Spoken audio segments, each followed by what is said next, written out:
उसको हम बुनते हैं, एक एक फंदा डालकर बुनते हैं, तब जाकर वह शोध हमारा तैयार होता है। योजना हमारी बनती है, सबसे पहले रंग योजना होती है। किसी वस्त्र को अगर आप कपास से तैयार करें वस्त्र को, तब तो पहले तो हम सूत तैयार करेंगे, सूत तैयार करेंगे, फिर रंग डालेंगे, फिर उसको हम एक आकार देंगे, तब हमारा जाकर वो फिर उसको उसका नाप लेखा जोखा होगा कि किसकी नाप का बनना है, कितना सेंटीमीटर बड़ा होगा, तो कितने पृष्ठों का हमारा होगा। एक हम माइंड मेकअप करेंगे कि हम 200 पृष्ठों में अपनी बात को कह लेंगे, अपनी बात को हम सिद्ध कर लेंगे, समझ रहे हैं ना। तो इस तरह से जब हम उसको सामने लाएंगे तो बात को कहना और बात को सिद्ध करना, इस तरह से योजना बनाते हुए सारी सामग्रियों को उसमें डालते हुए फूल पत्ती की तरह उसको डिजाइनदार बनाते हुए स्टाइलिश अवस्था में हम उसको सामने लाएंगे। योजना भी हमारी बन गई। अब योजना बनने के बाद का जो प्रोसेस होता है वह क्या होगा हमारा, योजना हमने बना ली। अब योजना के बाद जो बनेगा हमारा वह होगा हमारा फाउंड। हमने क्या पाया, योजना भी हमारी बन गई, हमने क्या पाया उसमें, तो पाने के बाद जो हम देखेंगे कि उसमें से हम मान लीजिए कि दूध है हमारे पास, एक उदाहरण कि दूध को हम कितने तरीके से उपयोग करते हैं, तो दही बनाते हैं, छाली निकालते हैं, मक्खन भी बना लेते हैं, घी भी बना लेते हैं, पनीर भी बना लेते हैं। तो हमारा दूध तो है, लेकिन दूध को हम किस तरह से दूध हमने पाया, लेकिन उसको हम अरेंज कैसे करेंगे। अरेंज करने के बाद उसको तरह तरह की मिठाई में परिवर्तित कर देना, तरह तरह के की रेसिपी में बदल देना। कभी कभी आज तक तो मैंने नहीं देखा था, अब देखने को मिलता है कि सब्जी में भी लोग दूध डाल देते हैं। और भगवान जाने वो सही होता है या गलत होता है, मेरी दृष्टि में तो गलत होता है कि दूध और नमक का मेल नहीं होना चाहिए। तो आप जो चीज़ कह रहे हैं अपने शोध ग्रंथ में, उस चीज़ में तालमेल होना चाहिए, है ना। परस्पर विरोधी चीज़ों को भी अगर हम उसमें रख रहे हैं तो उसमें हम पॉइंट आउट करेंगे कि ये चीज़ें हम इसमें रख रहे हैं, लेकिन मेरा ऐसा मानना है, वो आप निष्कर्ष में जाके बताएंगे कि ये गलत हुआ है, ये पॉइंट ऑफ व्यू गलत है, हमारा दृष्टिकोण ये कहता है और फलानी जगह से हमने ये स्थापना की है अपने शोध में, निष्कर्ष देते हैं। तो ये अगर हम गलत चीज़ को भी लाएं तो उसको हम सही न बताते हुए उस पर टीका टिप्पणी करते हुए तब हम उसको जाकर वहाँ पर सिद्ध करेंगे। स्पष्ट हो रहा है कि नहीं, कि नहीं हो रहा है। शोध करने की जो प्रक्रिया है उसमें समझ में अगर ना आए तो बोलिएगा, बाद में मैं समझ दूंगी आप लोगों को 10 मिनट। तो इस तरह से हम आगे बढ़ेंगे। अब ये पाना भी हो गया, हमने पा भी लिया, अब उसके बाद हम उसको क्या करेंगे, रिकॉर्ड करेंगे। पाने के बाद उसको हम रिकॉर्ड में लाएंगे। रिकॉर्ड में सारे वो एक आधार अंत में जो होता है ना, शोध ग्रंथ आपने देखा होगा या देखने का मौका मिलेगा, तो अंत में होता है कि उसमें आप आधारभूत जो ग्रंथ हमारे उपयोग में आए हैं उनका नाम, संस्करण, प्रकाशन वर्ष, ये सब कुछ उसमें आकर रिकॉर्ड करने का मतलब आप रिकॉर्ड कर रहे हैं, वो रिकॉर्ड नहीं, वो आप रिकॉर्ड का मतलब आप कच्चा चिट्ठा एक बनाएंगे जो पांडुलिपि के रूप में होगी, रफ स्केच में, और वो जब सारे रिकॉर्डेड हो जाएंगे, ये दोनों विषय के लिए भाई, केवल हिंदी के लिए ही नहीं है, आप लोगों के लिए भी है कि सब लोग उसको एक आधारभूत रिकॉर्ड बनाएंगे और तब हम उसको एक प्रोसेस में लाएंगे।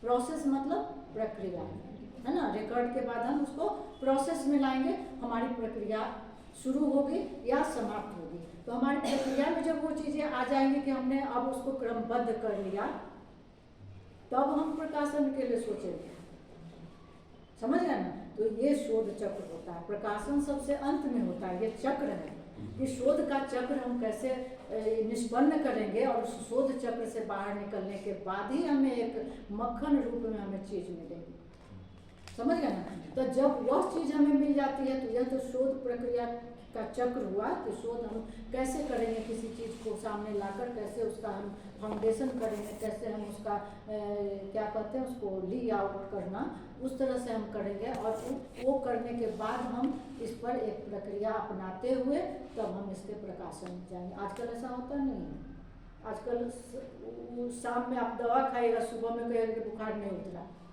समझ रहे ना। मतलब करने का मतलब है कि आपने कविता अभी लिखी और सुबह में आप जाइएगा कि इसका प्रकाशन किस में हो जाए, तो ऐसा नहीं होता है। आप देखिए कि ये निराला थे, सूर्यकांत त्रिपाठी निराला। तो उन्होंने जूही की कली कविता लिखी थी और उसको छापने से मना कर दिया था।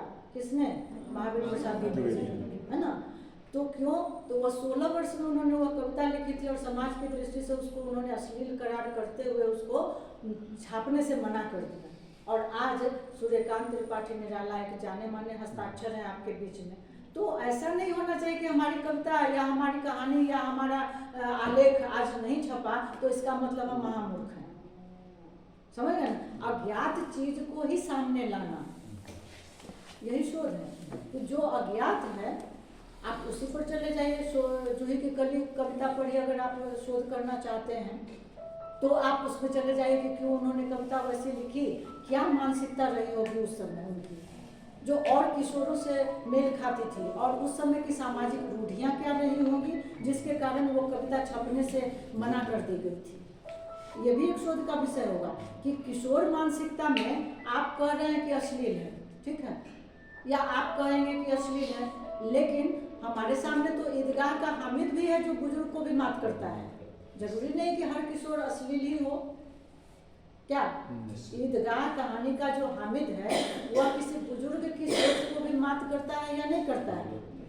बुजुर्ग भी उतना नहीं सोच पाते हैं जितना वह 5 साल का बच्चा सोच लेता है।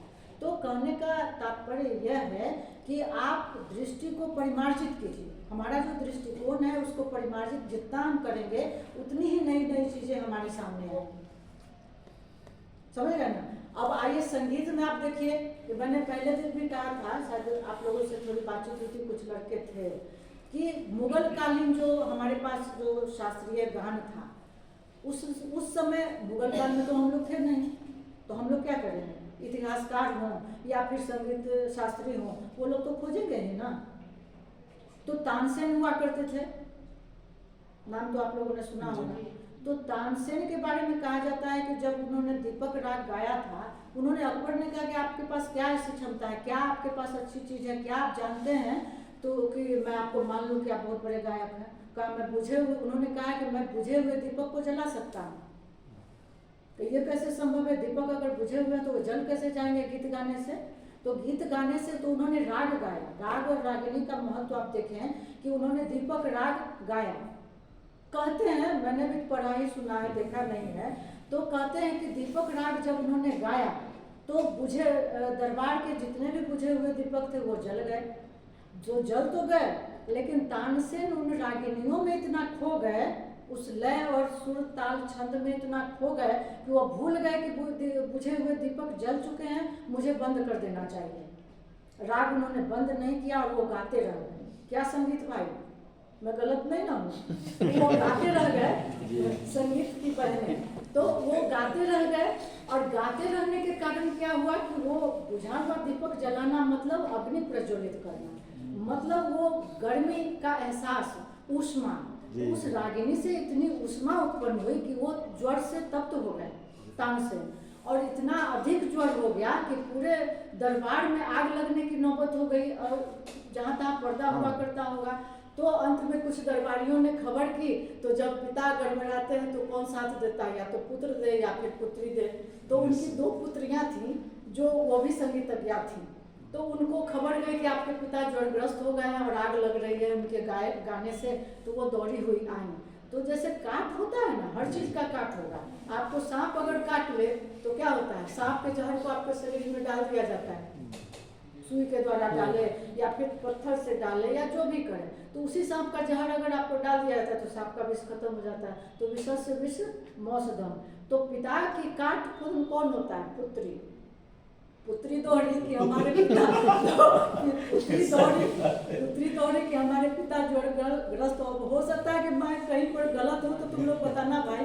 तो पुत्री जब दौड़ कर आई तो देखा कि सचमुच पिता ज्वर से तप रहे हैं, उनके शरीर में आग लगने की नौबत है, पर्दे जलने लगे, दरबार में उपस्थित सारे व्यक्ति जलने लगे।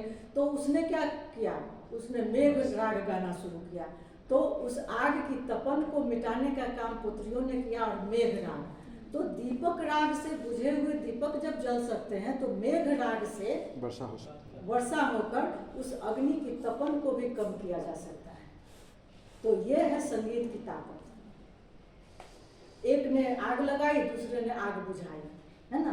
तो अगर मान लीजिए जैसे आप महाभारत में चलें, तो महाभारत में क्या हुआ, द्रोणाचार्य ने सिखाया ये चलाना ब्रह्मास्त्र, और बच्चा नींद में आ गया, उनका पुत्र, अपना पुत्र वहाँ पर नींद में आ गया, अश्वत्थामा जिसका नाम आप लोग जानते होंगे।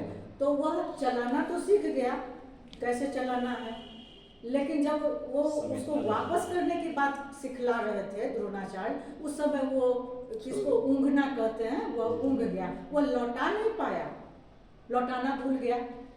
तो लौटाना जब भूल गया तो उसने चला तो दिया, लेकिन लौटाना जो भूल जाएगा तो कैसे, लौटाने के लिए भी एक कला होती है। तो एक वो लगा, आगे जाके जब पूरा महाभारत आप देखेंगे तो ब्रह्मास्त्र उसने चला दिया था अंत में, जो उत्तरा के गर्भ पर जाकर लगा। और लेकिन जब कृष्ण ने उसको वापस किया तो इसको कहा कि तुम वापस करो, गर्भ में पुत्र है वो छत विक्षत हो जाएगा, तो ये वापस नहीं कर पाया। तो अधूरा ज्ञान जो होता है व्यक्ति का, वो बड़ा मारक होता है, मार्केस की तरह, समझ रहे? तो आप मूर्ख हो जाइए वो ज्यादा अच्छा है, लेकिन अधूरा ज्ञान मत रखिए।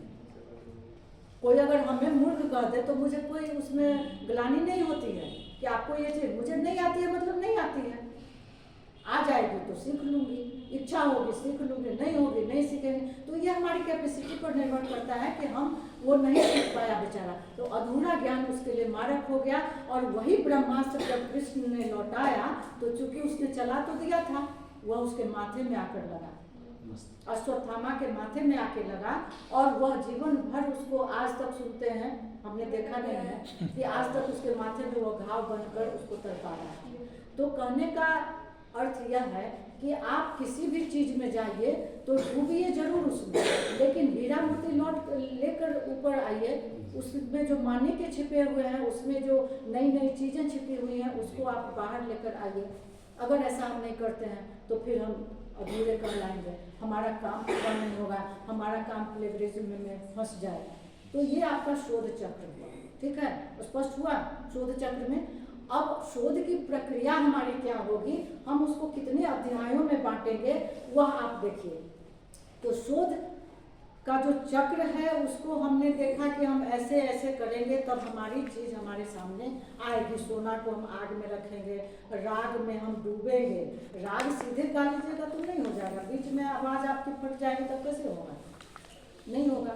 जैसे भर्तृहरि है, सुना है भर्तृहरि का गीत सब गाते रहते हैं, उनका भी एक वाद्य यंत्र अलग है, सारंगी शायद गांव में जो घूमते हैं वो, हाँ जिसको नहीं कहते भर्तृहरि का, हाँ गांव में घूमते हैं, सारंगी शायद उसको बोलते हैं। तो हमारे कितने वाद्य यंत्र हैं, अंग्रेजी वाद्य यंत्र भी हमारे पास है, वायलिन है ना, और हमारे पास जो वाद्य यंत्र हैं, जो हमारे पास ध्वनियाँ हैं, जो राग रागिनियाँ हैं, उन सब के बारे में आप ऐसा कहेंगे कि हमारे साहित्य में वह नहीं है, ऐसा नहीं है। हम सब मानविकी के हैं, समाज विज्ञान में, तो वो सारी रागिनियाँ हमारे पास है। रावण ने क्या लिखा था, रावण ने जो शिव तांडव स्तोत्र लिखा, जिस छंद में लिखा, तो छंद क्या है, एक लय प्रदान करने की चीज है, और जब उसको सीधे पढ़ दीजिएगा तो उसका उतना अर्थ नहीं है। काव्य या गीत जब उसको हम लयबद्ध करते हैं, क्रमबद्ध करते हैं, तभी वो अपने सही अर्थ में हमारे सामने आता है, समझ रहे ना। जैसे आप देखिए उसी में जब रावण ने जो जिस छंद का प्रयोग उसमें किया, क्या है, जटा कटा संभ्रमा भ्रमण लिप्त निर्झरी विलोल विचिवल्लरी विराजमान मूर्धन, है ना, उसमें नागराज छंद का प्रयोग है। आप उधर देख लीजिए। अब उस चीज को आप खोजिए कि संस्कृत में अगर उसने रावण ने लिखा नागराज छंद को, तो वो चीज हमारे साहित्य में है या नहीं है, या फिर वह छंद हमारे संगीत शास्त्र में कहीं उपलब्ध है या नहीं। जी है, हम देखे है ना। तो देखिए कहाँ पर है आपको, जयशंकर प्रसाद में हिमालय तुंग श्रृंग से बड़े चलो है ना उसमें, तो यहाँ पर आपको मिलता है। तो ऐसे ऐसे करके संस्कृत में खोजिए, और इसी तर्ज पर आप उधर भी खोजिए, कहाँ अंग्रेजी में भी खोजिए, बंगला में भी खोजिए कि रविंद्रनाथ ठाकुर ने उसका उपयोग किया है कि नहीं, प्रयोग किया है कि नहीं उस छंद का। तो कहाँ का, और जहाँ जहाँ जिस भाषा में आपको मिलेगा उस अनुक्रमणिका को आप बनाइए। जिसका हाँ। हमने कहा ना आपको कि आप उसको प्रक्रिया में लाइए, तो प्रक्रिया में आप बांग्ला का अगर अलग कीजिए, अंग्रेजी पत्र पत्रिकाओं का अगर आप उपयोग करते हैं तो उसको अलग कीजिए, फिर आप संस्कृत में आते हैं तो अलग कीजिए। जिस किसी भी भाषा की पत्र पत्रिकाओं या फिर किसी भी चीज़ को आप उसमें लाते हैं तो उसको अलग करके आप उस प्रक्रिया को एक आधारभूत संरचना दीजिए, ठीक है। तो आपको इस तरह से समझ में बात आ जाएगी कि हम क्या खोज रहे हैं, हमें क्या जानना है, हमें क्या लाना है। आप अपनी पसंदीदा चीज़ को लाइए। अभी तक आपने सब कुछ पढ़ा है, सब कुछ देखा है, सब कुछ मल्टी में चल रहा है, लेकिन हम जब किसी विषय पर केंद्रित होंगे तो आप छोटा ही सही, जरूरी नहीं कि हम 500 पृष्ठों का निकालें। 600 पहले एक थीसिस आई थी, इतनी मोटी थीसिस थी, इतनी मोटी, अभी भी वो रखी हुई है। वो देख कर माथा गर्म हो जाता है। उसके बाद में रिपोर्ट लिखना मुश्किल हो जाता है कि जब तक आप उसको पूरा पढ़िएगा नहीं, रिपोर्ट कैसे आप लिखेंगे। हालांकि अब रिपोर्ट लिखने की परंपरा थोड़ी बदल गई है, स्टाइल बदल गया है कि आप ऑनलाइन आप लिखिए, उसका फॉर्मेट है, इतनी ही दूरी में आपको रिपोर्ट लिखे। लेकिन उतनी दूरी में लिखने के लिए आपको पहले तो आपको पढ़ना पड़ेगा ना उतना कि उसने क्या लिखा है। वो लिखने वाले से ज़्यादा कष्टप्रद हो जाता है। और सारी की सारी जो प्रतियां हैं वो आती है ईमेल पर। अब ईमेल पर थीसिस आ रही है तो उसको आप पढ़िए, आँख में वही नज़र के दायरे में आप सिमट कर उसको देखिए कि भाई उसको कैसे पढ़ना है, उसको हम कैसे सिस्टमेटिक करेंगे ताकि वो हमारे सामने आ सके, उस पर हम रिपोर्ट तैयार कर सकें। समझ गए ना, वही है डायग्नोसिस। तो जिस तरह से चिकित्सा विज्ञान में डायग्नोसिस है कि किसी को टीबी है कि कैंसर है, पहले तो कैंसर हुआ, टीबी हुआ, वो गया। एक नूरजहां ही थी कि टीबी में वो पान खा कर मोती का भस्म खाकर उतने दिनों तक शासन कर चुकी थी, लेकिन अब तो दवा बन गई तो दवा खोजी जाती है। जैसे उसी तरह से आपको अपनी नज़र को भी सिमट कर उस रिपोर्ट को बनाना होगा, उस संगीत की ताकत को भी देखना होगा, जिसके बल पर हम ऑपरेशन भी कर लेते हैं संगीत बजाकर। हमने सुना है कि यहाँ जो आँख का ऑपरेशन होता है, जिसमें अभी मैंने कहा ना कि हमारी आँखों में मायोपिया है, हमारी आंखों में मोतियाबिंद है, मगर मैं ऑपरेशन नहीं कराऊंगा। तो हमने सुना है कि यहाँ एक डॉक्टर है, मुजफ्फरपुर की बात नहीं कर रही, तो यहाँ एक डॉक्टर है शायद बेलाउला में, सुधांशु करके, हाँ, सुधांशु कुमार करके आँख के डॉक्टर हैं। वो ऑपरेशन करते हैं गीत बजाकर। हमने सुना कि भाई वो गीत बजाकर ऑपरेशन करते हैं, तो मुझे लगा आँख फोड़ लेना आँख तो फूटनी ही है, क्योंकि अगर गीत बजेगा तो ध्यान बट जाएगा किसी का। अब किसी की आँख, ऑपरेशन का क्या मतलब है? मुझे लगता है कि ऑपरेशन का मतलब है कि आँख को फोड़ दो, एक तरह से तो आँख को फोड़ दिया ना। जी जी। और फोड़ने के बाद फिर आप उसको नई संरचना के साथ रख दीजिए। ठीक उसी तरह से जैसे हम किसी सोना को गला देते हैं और गलाने के बाद फिर उसको हम नए स्वरूप में लाते हैं, है ना। तो उस नए स्वरूप में लाने के लिए आँख को फोड़ना है, फोड़ कर हमको नए रूप में ला देना है, सोना को गला देना है, तब हमको नए रूप में लाना है। तो वही मुझे लग रहा था कि आँख को जब फोड़ रहा है और गीत अगर बज रहा है, तो गीत बजने के समय उसका तो ध्यान भगवत तो आँख गई उसकी। लेकिन हमारे लंगट सिंह महाविद्यालय में मैं पहले वहाँ थी, वहाँ ये जानते होंगे शायद चंदन जी, वहाँ एक फकीर, दीजिए ना सबको, तो वहाँ एक फकीरा था, उसने मुझे बताया था कि बड़ा बढ़िया से कह दिलक हमरा तो गीत बजत रहे। उसने कहा अभी आप मनोज के साथ पिता, यहाँ जो मनोज है ना, यहीं पर क्वार्टर, ये मनोज जो है इसके पिताजी हैं, ये मनोज उसके पिताजी वहाँ थे लंगट सिंह महाविद्यालय में। तो बड़ा बढ़िया से गीत बजत रहे दीदी, हमारा आँख के ऑपरेशन हो गई, इसी के पिताजी का। तो और ये भी शायद हमारे होंगे मस्त तो कहने का मेरा ये मकसद है कि कहाँ से भाई आप लोग इतनी मजेदार बातें हो गई और आप अभी नदारत है। तो फोन कर रहे हैं वही रास्ता। हाँ, नए साल में मुंह मीठा कर लीजिए। Thank you ma'am. तो आप बस जा रहे हो, आप लोग को अगर कुछ फिर अगले दिन हम लोग बात करेंगे इस पर, आप लोग को अगर कुछ पूछना है तो पूछ सकते हैं। तो कहने का मतलब हमारा ये है कि संगीत में इतनी ताकत होती है कि फूटी हुई आँख को भी वो सही कर सकता है ना, और ब्रेन को भी खोलकर वो सही कर सकता है। तो उसमें और इतनी ताकत कैसे पैदा की जाए जो हमारे समाज में क्या, या फिर किसी साहित्य को पढ़कर, किसी पात्र को पढ़कर हमें क्यों ऐसा लगता है कि वह पात्र मुझ में है। तो अपने आप को उस पात्र की जगह पर अगर हम रख कर देखें तो हमें महसूस होगा कि उस पात्र की जो पात्रता है हम उसमें प्रवेश कर गए। जैसे कोई भूत किसी में प्रवेश कर जाता है तो वो उसी की तरह एक्टिविटी करने लगता है। तो इस पर मैं अगले दिन किसी दिन बताऊंगी कि कैसे ये क्या उसको कहते हैं, पड़ा विद्या में किस तरह से वो एक दूसरे का लोग महसूस करते हैं। ये दिनकर की कहानी पर, दिनकर के संबंध में मैं बताऊंगी तो आप लोगों को बताऊंगी। तो इस तरह से हम खोजेंगे उसमें। इतना तो हमने देखा कि आँख का ऑपरेशन हो गया, ब्रेन का ऑपरेशन हो गया, तो आखिर उसमें ऐसी क्या ताकत है। या फिर साहित्य में खाते भी रहिए आप लोग, ऐसे भी खाते रहिए, मुंह मीठा करते रहिएगा तब सुने। तो उसमें ऐसी कौन सी ताकत और हो सकती है कि हम और भी नई नई चीज़ हम उसमें कर लें जिससे दर्द महसूस नहीं हो। पेन को मिटाने के लिए हमारे साहित्य में भी उतनी चीज़ें हैं कि हम पढ़कर उसको भूल जाते हैं। या फिर अगर दर्द को ज़्यादा तीव्र करना है तब भी साहित्य में हमारी चीज़ें हैं कि हम उस दर्द को और उभार दें, है ना। जैसे किसी दर्द को उभारने की दवा दी जाती है, उस दर्द को आप उभार दीजिए, है ना। तो उभार दीजिए, प्रसव पीड़ा में दीजिए, या फिर किसी दर्द को दबा देना है, कीमोथेरेपी में चले जाइए तो उस दर्द को दबा देना है। या फिर किसी को सुला देना है सदा के लिए। तो वो भी है कि अगर मान लीजिए कि कोई बहुत ज़्यादा दर्द में है, पीड़ित है, तो उसको मर्सी किलिंग कहते हैं। तो मर्सी किलिंग हम संगीत के द्वारा भी दे सकते हैं कि संगीत सुनते सुनते चला गया। कभी कभी आप सुनिएगा, एक आध दो उदाहरण है हमारे पास कि कविता किसी ने सुनाई और कविता सुनते सुनते वो व्यक्ति अलविदा हो गया। तो कविता में भी वो ताकत है कि या तो वह इतना ज़्यादा बोर हो गया, सबकी रुचि कविता में नहीं होती है, सबकी रुचि कहानी में नहीं होती है, लेकिन है कि नहीं। तो कविता सुनते सुनते पता चला कि एक कवि ने किसी को पकड़ लिया कि नहीं, आज तो तुम बहुत दिन से बहाना कर रहे हो, आज तो तुमको कविता सुननी होगी, है ना। तो आज जाने नहीं दूंगा, तो उसने बैठा दिया, बैठ गया। सुबह में उसकी कुर्सी, जिस कुर्सी पर वो बैठा हुआ था, उस कुर्सी पर उसकी गर्दन खाते रहो तुम लोग, तो उस गर्दन उसकी लुढ़क गई, समझ गया ना। तो गर्दन जो लुढ़क गई, तो वो इसका मतलब है कि आपको मर्सी किलिंग दी गई।